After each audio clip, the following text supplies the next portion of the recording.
Hello everybody, I am the Linkzilla, and welcome back to Doom Eternal. Now, when we last left off, we had blown a hole into the surface of Mars by recovering the best girl with a trigger. And now we're basically moving on to what is considered to be one of the worst levels of the game, because on subsequent playthroughs this level is actually very sparse.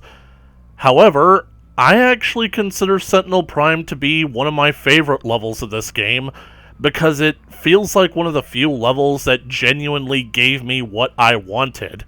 One, this is a level that's devoted entirely to the boss fight.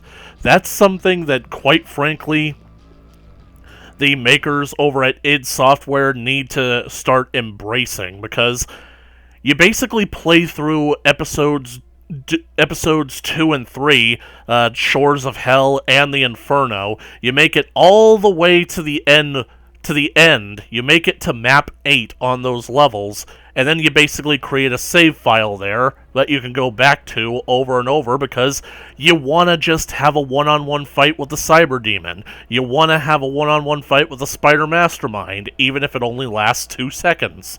The simple fact is that sometimes we just want to fight the boss. We just want to practice the boss. We want to get better at the boss. We want to basically get an adrenaline rush from killing the boss. So we don't really need an entire level to go through that all rigmarole. So it gave me a boss fight, and it gave me a story. So let's get into it, shall we?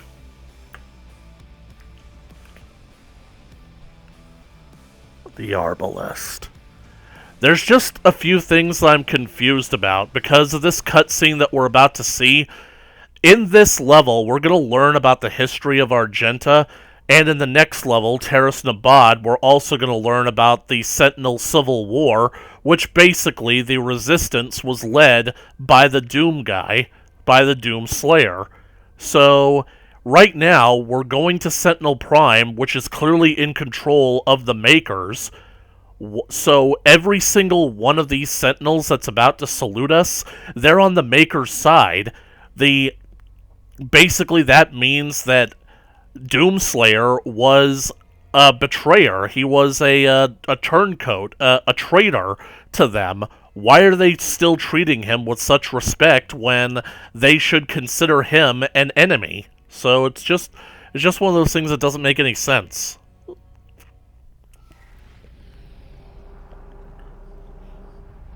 They're on the opposing faction. That's what I was trying to say.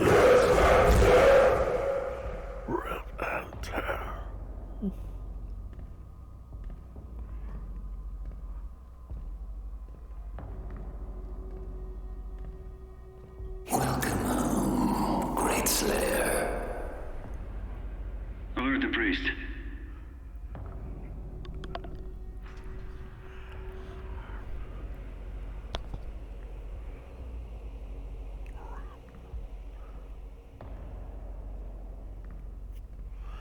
I mean, basically what we learn about the Night Sentinels is that they really basically became so dependent on the makers that when basically the treachery of the Khan Maker was revealed and Doomguy and the Night Sentinels revealed the truth, most of Argenta civilization didn't care. They rejected the notion. So why the heck are they treating him so kindly?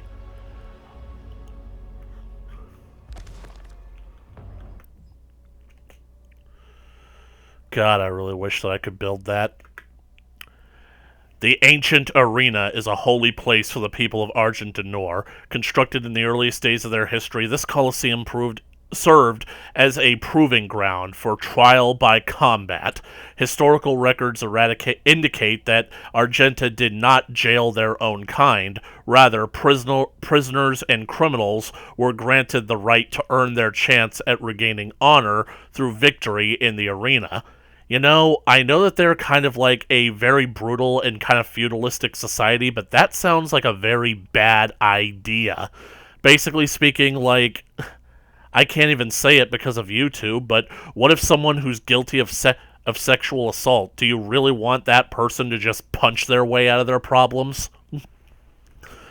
Those who succeeded were given a place to fight in the front lines of the Sentinel army to die in service to Argent D'Nor. Yeah, that somewhat makes sense. Basically, putting someone on the front line of an army is pretty much like a death sentence anyway. This traditional use of the arena has subsided since the assimilation with the Dark Realm. The corrupted priests now allow more violent exchanges, with armed captives pitted against demons for sport. The priests of the Order of Deeg continue to hold undisputed power on Argent D'Nor. Spilling the blood of the Argent Ascended class will result in the transgressor's banishment. Asylum amongst Argenta will be denied to any who do not adhere to the rules of engagement. Huh. So that's what they mean. But I've gotten enough weapons upgrades. Although I've got 5 now, should I wait till I have 6? Yeah, basically like during my, when I went back to the other level, I started basically farming, so, let's see, Ballista.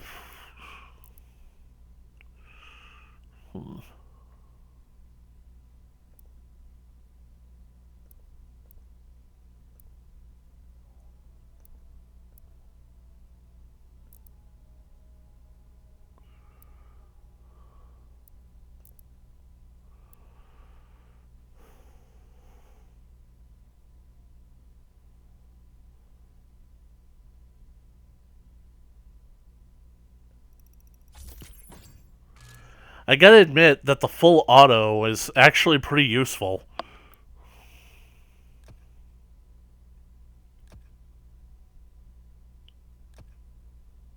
You know what? Screw it. I am getting this, because, quite frankly, the fact that I didn't have that during the Slayer Gate was so friggin' frustrating. It's one of those things that you just expect you would just have, you know? Like, he should basically be powerful enough to tank that.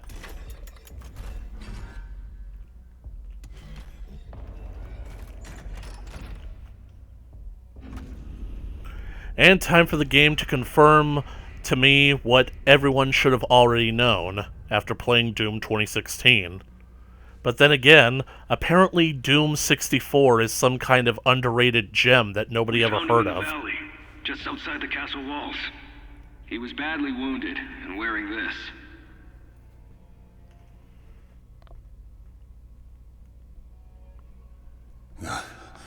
Guts. Huge guts. Kill them. Must kill them all. He has fight in him yet. In spite of his injuries. Send him to the arena. Let him be judged like the others.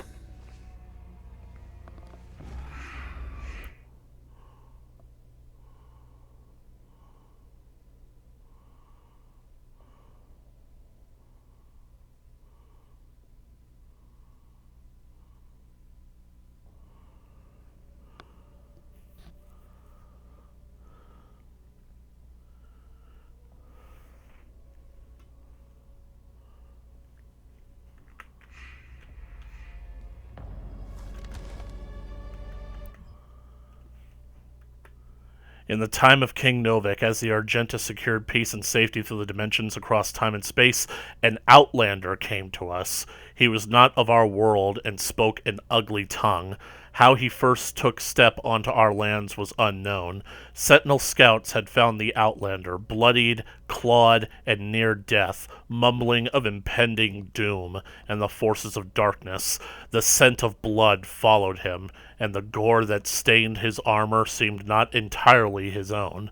But Argenta saw the stranger. By Argenta law, the stranger would be judged in the Colosseum, where he would be given the chance of all who stray from the path to fight for his freedom. We knew not of this stranger. His mind seemed crippled with rage. He dressed in an attire not suited for our lands, and carried munition of arcane origin. Arcane? We watched as he as his will overcame his injuries, and in the blood arena he proved his worth. The Outlander's technique was crude and brutal, but the determination in his charge echoed that of many a true-born sentinel. His war cry echoed through the Colosseum, as did the sound of his fury, and the guards cheered his banner. "Rip and tear," they shouted, as the beast pushed beyond mortal wounds and certain death. He would be gifted no rank, no title. The survivors in the arena were provided only one reward: the right to earn an honorable death while spreading the blessings of the Makers to those in need. The Outlander's determination was witnessed, his ravings documented, and through the word of the Order of Deeg, the Khan Maker had him brought before her. She set her minions to learning his tongue, for his ugly words he spoke of. For with his ugly words he spoke of lands unseen, creatures born of fire, in a dark place unknown to the Queen and her caste. Bullshit! That's what they told them, but they knew the entire time. Yet another opportunity to expand the gift of the Makers to those in need. The only problem with this is that this is supposed to pick up after Doom 64, but if you basically take a look at his uniform in Doom 64, he no longer looks like that. That's no longer what he's wearing. Although, maybe that's basically just like an unused model, because the end screen at the end of the game does look like that. So, I don't know.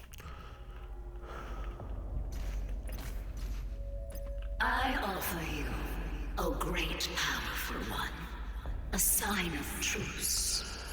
Great! Take that sign and shove it.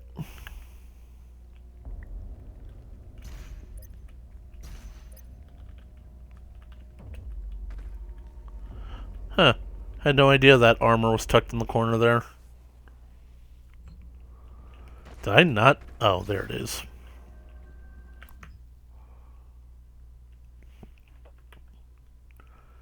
On the eve of the Black Star, the Dark Ones came from a world beneath our own, not through ship nor ephemeral vessel, but through the fabric of dimensions. Out of swirling fiery gates came horned beasts from a timeless realm, first one, then many. Crashing waves of evil swelled from the obsidian forests of the Argentian outlands.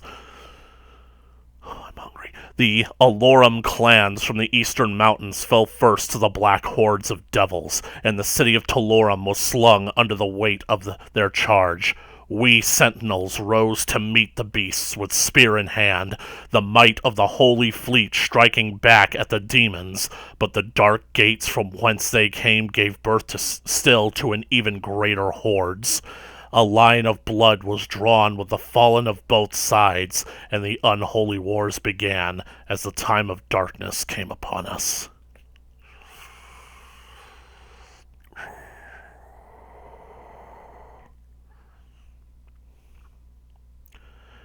Pain Elemental, Gargoyle. They look like the Gladiator, but that's what Barons of Hell used to look like. Quite frankly, I feel like they should be sent back to that design, because I feel like the design of them in the 2016 game, and especially in this one, is just extra. Just too much extra.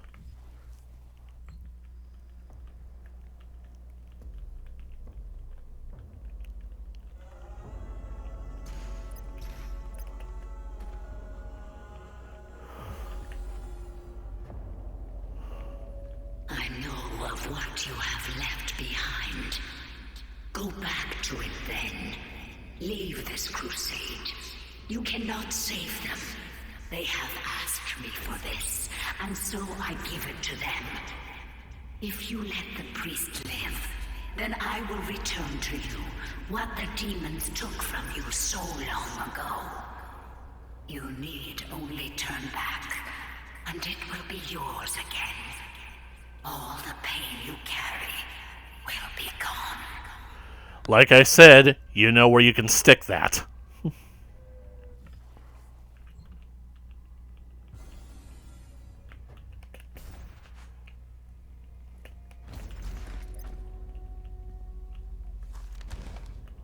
Is there another one in here? Oh. The con maker demanded a tithe of the essence, and driven by her desire, the priests submitted themselves to her will. The Order of Deeg took counsel with the king, speaking only of the spoiled lands sure to be found through the cleft in creation, and the opportunity to purge the new invaders from Argent D'Nur.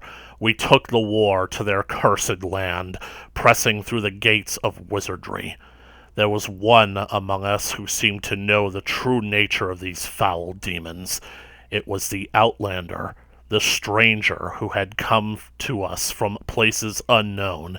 He who had survived in the front lines far longer than any Sentinel-born prisoner had before. His passion for battle against the vile horde was evident, his lust for their destruction matching our own, though Argent D'Nur remained a foreign land to him. His fervor caught the attention of the Inquisitors of the Sentinel Guard, some whispering a suspected allegiance he held in secret with the demons. Silencing the critics, King Novik deemed him worthy of selection. The signifiers brought a commission to our king, and it was decided that he be lifted from the common rabble. Though no arena-born prisoner had ever been granted the honor, the Knight Sentinels broke tradition and deemed the Outlander worthy of training. A number of disciples grumbled and chafed at the barbarian present in their ranks, but it was war with the demons. But in the war with the demons, all opportunities for even the slightest advantage were to be considered, and as they witnessed the stranger spar with their hall masters, they found him an undying, unrelenting compatriot. This man was an outsider, friend to none, and yet he rose each time he was thrown to the dirt of the circle. Battered and bruised, his brow stained with blood, he rose with grim determination for the chance to face his enemies in armed combat once again. Time passed as the stranger was instructed in the codified matrices of their order, the ancient lessons of battle and brotherhood taught to all sentinels. He could sense the opportunity before him. Soon all of hell would feel his wrath once again.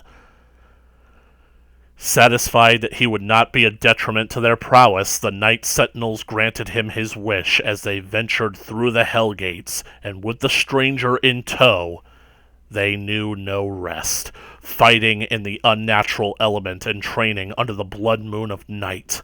The stranger suffered exhaustion, wounds, and sickness, but asked for no aid, and was offered none. 3 times the Knight Sentinels ventured into the gate and back, and upon every return, the stranger strode more capable than before, his gait locked in step with the march of the Sentinels, a disciplined and now controlled lust for demon blood ever present. The passing of years and numerous battles with the devils indentured the stranger to Argenta's mightiest warriors, and no longer did they condescend to him as a new-blooded conscript. For to them he had become a brother in arms, forged in war, an ally, and a weapon. Gave myself goosebumps there.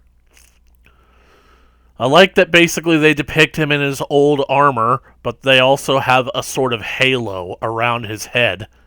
Yeah, that's basically how halos used to be drawn. They weren't circles that floated above your head. They were kind of like emanating auras of light that shined around your head.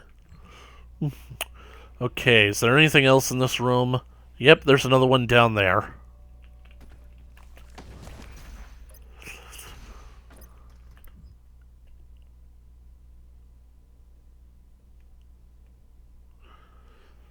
Unlike enemies of the past, we could not contain the demons emergent from the Dark Realm. Their weaponry was not conjured of machine steel, but from essence of their very being. A dark magic, not known to us in our many conquests.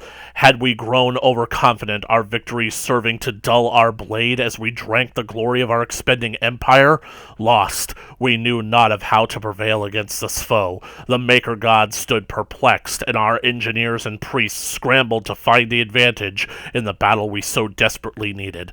Unknown to the enemy, we were pursued to the brink of defeat, and our God stood with us as we worked to find the answer. The Order of Dig were the first to unlock the mystery of these foul creatures. The priests were able to capture several of the beasts and set about to identify the source of their power. It was then that the essence of the Dark Realm was discovered, not wholly unlike our own. This power was the life essence that flowed through their twisted form and powered their attacks. It could be harnessed to power our own weapons, giving the Argenta the chance to combat the demons on even footing. The priests believed that with even greater knowledge of the essence, we could discover its source and cut it off from the demons, to strangle their armies from within, allowing us to regain the advantage we required for victory on the battlefield. The Khan Maker gave blessings to our majesty, and directed the priests to delve deeper into the mysteries of the scarlet elixir from the demonic realm, for she sought only to return balance to our universe. Proper assimilation was required, as hell stood beyond her influence. After a great effort, the priests discovered more than they had ever hoped for. They learned of the true nature of demonic energy, and how it could strengthen those skilled enough to harness its power. The energy coursing through the malformed bodies of our relentless enemy could be used to end life, or to enhance it. The power to heal, to mend, immortality, knowledge, enlightened faculties beyond our understanding. With the demon's life force in the skilled hands of the sentinel priests and under the righteous gaze of the Khan Maker, our people would not only rise to victory over the unholy horde that clawed at our walls, we would move to a higher plateau of existence, ushering in a new era of military science and industrial healing. No sentinel would grow sick. No maker would need suffer the transfiguration that they so feared. All would be risen. None could ever oppose our peaceful ways and threaten our world again. True balance over hell and its legions, over space and time, in this world and all others. We would dictate the order.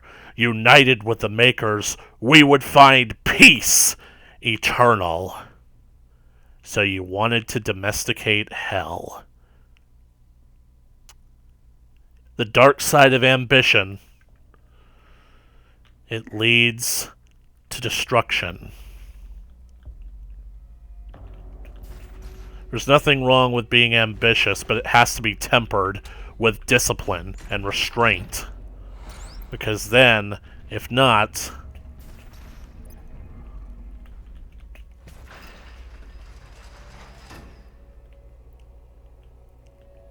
I pity the humans. I'm sure you do. Theirs is a hard role to play. But I too have a world to save. Without their souls, there can be no hell energy, and the Argent will cease to flow. I cannot allow this to happen. You will not stand in the way of Erdag's progress. This is how it has always been done. It is not for you to deny us our chance at prosperity. This is how it has always been done.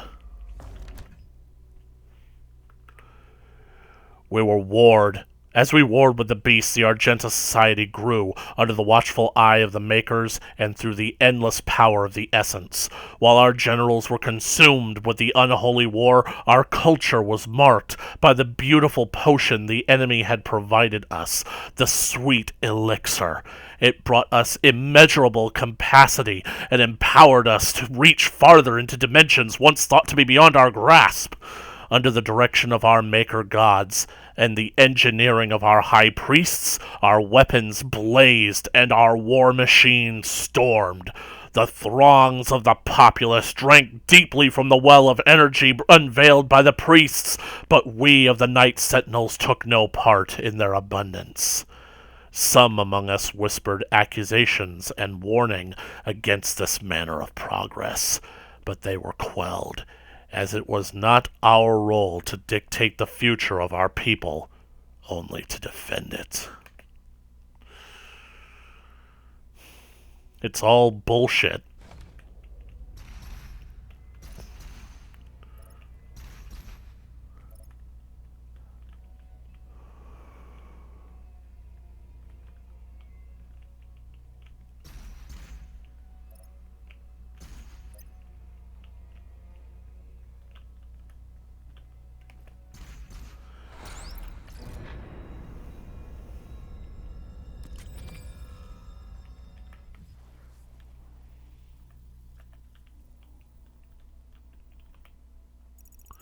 Hey, the map is down there. Seriously, why is this here? Have the UAC been exploring Sentinel Prime?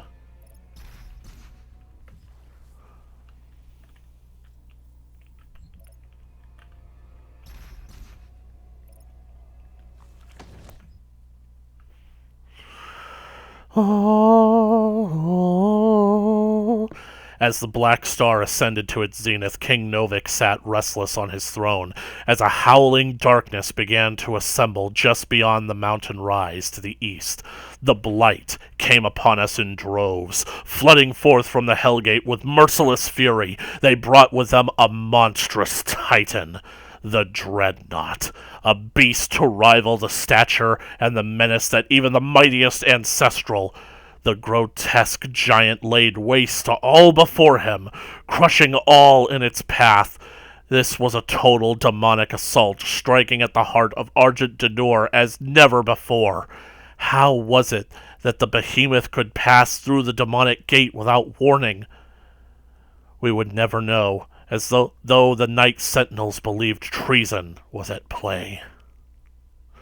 Caught off guard, the Sentinels scrambled late in defiance of the Titan and his horde, and with his coming, the holy city of Terras Nabad prepared for judgment. With the onslaught of the demons massed in the sprawling shadow of the abhorrent fiend, the city shook to its foundation. None were spared, save those that fled north. The vile swarm ransacked our temples and palaces, burning our towers and feasting on the souls of our clergy. We were cut off. It seemed hopeless as the enemy closed in on us. Defeat and death were imminent. Yet, as the Night Sentinels rallied and held fast against the demons, though they were pushed back and corralled at the Blood Arena, as the dark of night descended, their swords remained potent, and shred the enemy multitude with abandon amidst the unyielding ranks of the Sentinels when all other apprentices had fallen in battle. I saw him. There he stood, the Outlander. "Rip and tear!" he roared in ferocious battle. The remaining conscripts of the arena stood in awe as they witnessed the beast who had once raged within their very cells, now armored alongside the shoulders of his sentinel brethren. He had risen where none other had before, a true-born sentinel fighter, the very best among them. But though the swarm fell before their assault, the Titan remained invincible, for none could tame the behemoth alone. In the hours before dawn, as the Night Sentinels weathered the relentless assault, the Outlander held his ground at the foot of the Great Wall.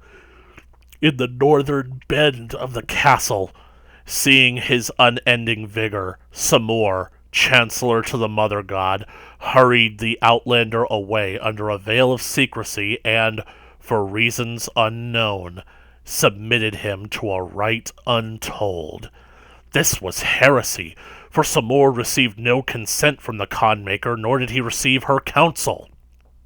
In the Chapel of Purity, the Outlander submitted himself to the divinity machine. There, Samur Maker, the seraphim known only to us as the aid to the Mother God, blessed the Outlander with fierce speed and the power to match his will. It was the method by which this transfusion took place that was most uncertain to us, for we were of the knowledge that the Maker device bestowed onto the Agenta army so many generations ago was to be used by the priests only to find the impurity among us. How could it be that the device that was meant to cull the sentinel breed of its contaminants could then be used to purify the Outlander's body and give rise to the one who would lead us in the battle henceforth? What rose from the holy coffin on that fateful day was not the impure abomination the Covenant warned us of. The hero within would come to be known only as the Great Slayer, the Time Walker, the Warrior Khan, whose fire sword would blaze forth a path for the just and cut through the demonic horde with the vengeance that only a God King could summon. He rose, unbroken by the ritual, his eyes burning with Maker magic. He took the crucible in his hand, and with wraith fire leapt forth from the blade, as only it when held by a true sentinel warrior king. In our darkest hour, the Slayer had been chosen, defying tradition, our most sacred laws, and the will of the Great Khan herself. A stranger to our lands had been blessed with sentinel might. And on that day, a Titan fell.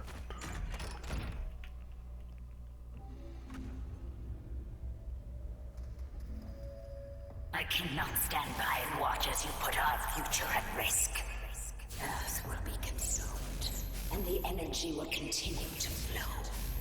It is your people's survival against mine. $20 just to make it interesting. Grav, the traitor. Deed Grav remains the most powerful of the Hell Priests among the people of Argent D'Nur, frequently visiting his ancient homeworld to lord over the populace.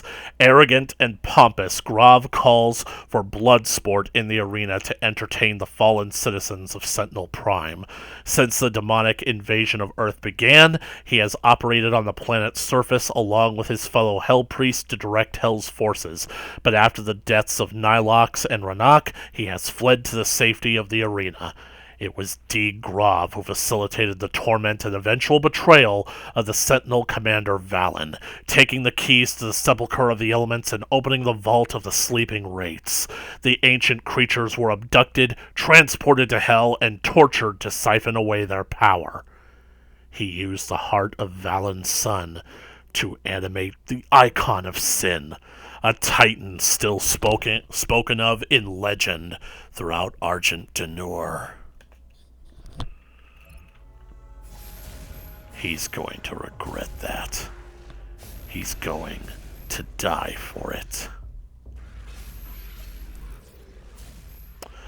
Well, I got fast travel.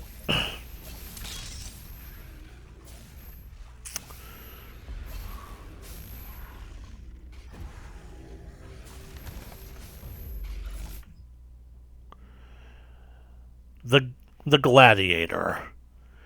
In the years following the end of the Golden Age, competing factions of Argent D'Nur turned against one another. An insidious influence had beset itself upon the Sentinel people, corrupting its once held sacred traditions. The Colosseum, once a place of honorable combat where prisoners of the Argenta were tested for the right to fight in the front lines of their army, had since become a place of blood sport. In violation of Sentinel law, the priests have encaged a demon there, a merciless executioner used to enact judgment of their own decree. The Gladiator, wielding an accursed shield which entombs the tormented soul of its undying master, remains undefeated in battle infamous for the many lives it has claimed. That's one of the things that I kind of like about the Gladiator. He kind of looks like what the Barons of Hell used to look like, which makes me think, is there some way that I can justify canonically making him one of the Bruiser brothers that we fought back in the original Doom, and making the Shield the other brother, his smarter brother, which is now contained in that shield in order to keep the Brute in line?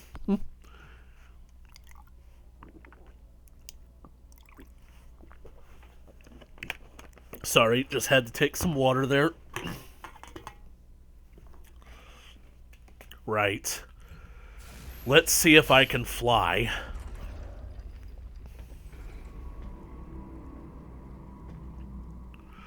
Rip and tear.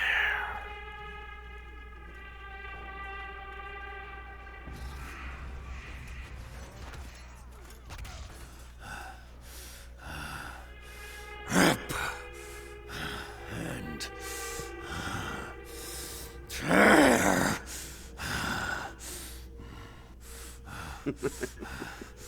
You'll make a fine addition to the front lines, stranger. The demons!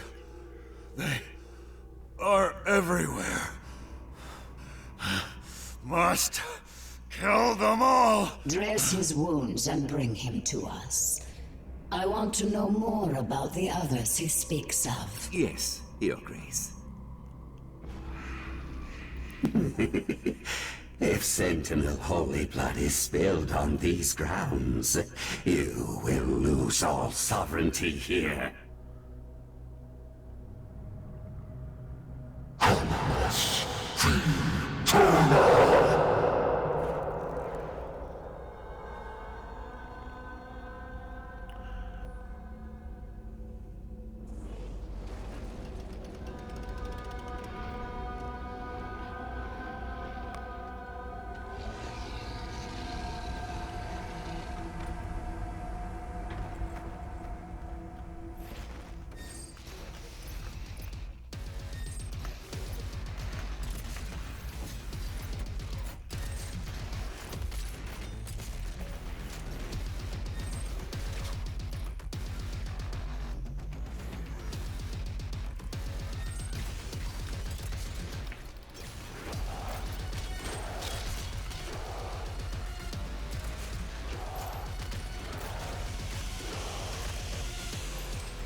Come here, you.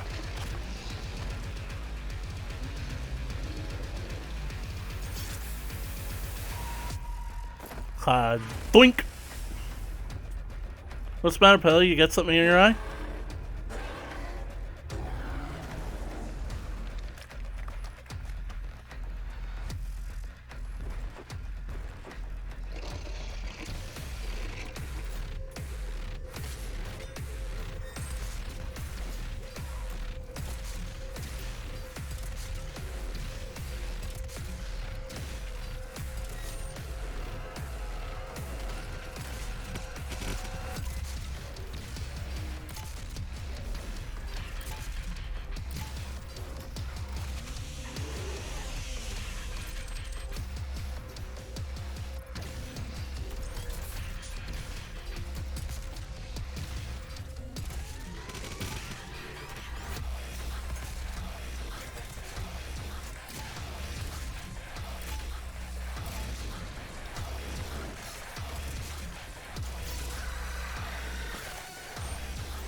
Yes!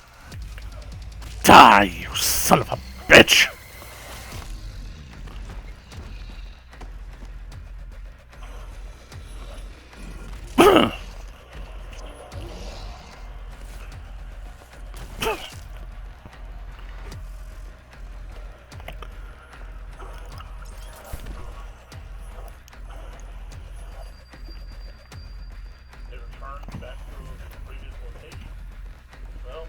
This stops nothing. Earth will be consumed, regardless of what...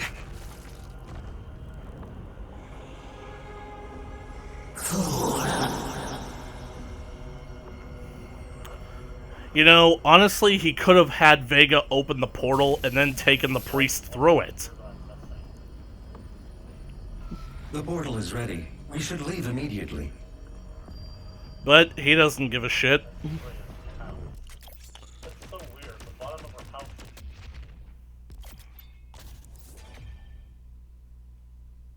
Finally, Glory kills on heavy demons instantly charge a blood punch, something that honestly should have been included from the get-go.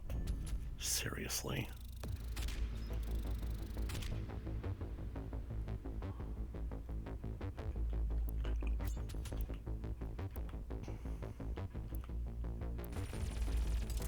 Well, that's all the time that I've got for this one.